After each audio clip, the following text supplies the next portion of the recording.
həyatını idmançı kimi də davam etdirə bilərdi. Uşaqlıqdan güləşə meyl edib uğurlar da qazanmışdı. Amma hərbi seçdi və döyüş meydanında gücünü və bacarığını göstərdi. 44 günlük Vətən müharibəsində Qara Qartal ləqəbi ilə tanındı. Qazax rayonundan şəhid Royal Mədətovdan danışacağıq. İdmançı kimi çempion idi, döyüşçü kimi şəhid oldu.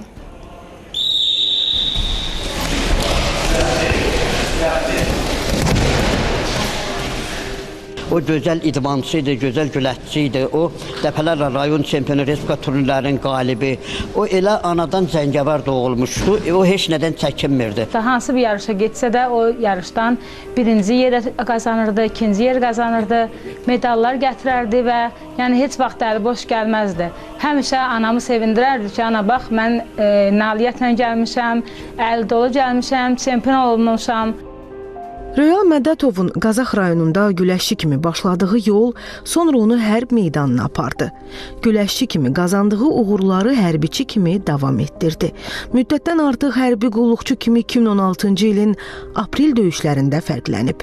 Vətən müharibəsində xüsusi təyinatlı manqa komandiri və snayper kimi düşmənin xeyli texnikası və canlı qüvvəsini sıradan çıxarıb. Royalın qəhrəmanlığından nə qədər danışsaq bir o qədər azdır.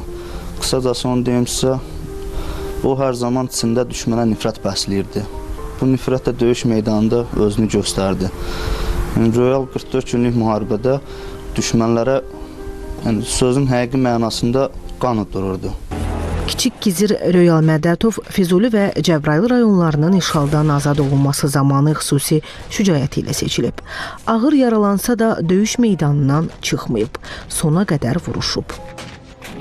Kəskin baxışları var idi. Ona görə də ona Qara Qartal ləqəbi ilə adlandırmışdılar öz hərbiçi yoldaşlarımız. Yəni daima öz tağımda olduğu müddət ərzində əsgərlərli və özündən böyük bir rütbəli şəxsləri daima qoruyurdu. Azərbaycan Respublikasının nizam və intizamlarına diqqətlə və xidmət edirdi. Royal Mədətov 2020-ci il oktyabrın 22-sində 28 yaşında Füzuli Cəbrayıl Xocavənd istiqamətində gedən döyüşlərdə şəhid olub. Qazax rayonunun Hüseynbəyli kənd qəbirstanlığında dəfn edilib. Ölümündən sonra vətən uğrunda igidliyə görə Şuşanın, Kəlbəcərin, Xocavəndin, Füzulinin azad olunmasına görə medalları və Azərbaycan bayrağı ordeni ilə təltif olunub.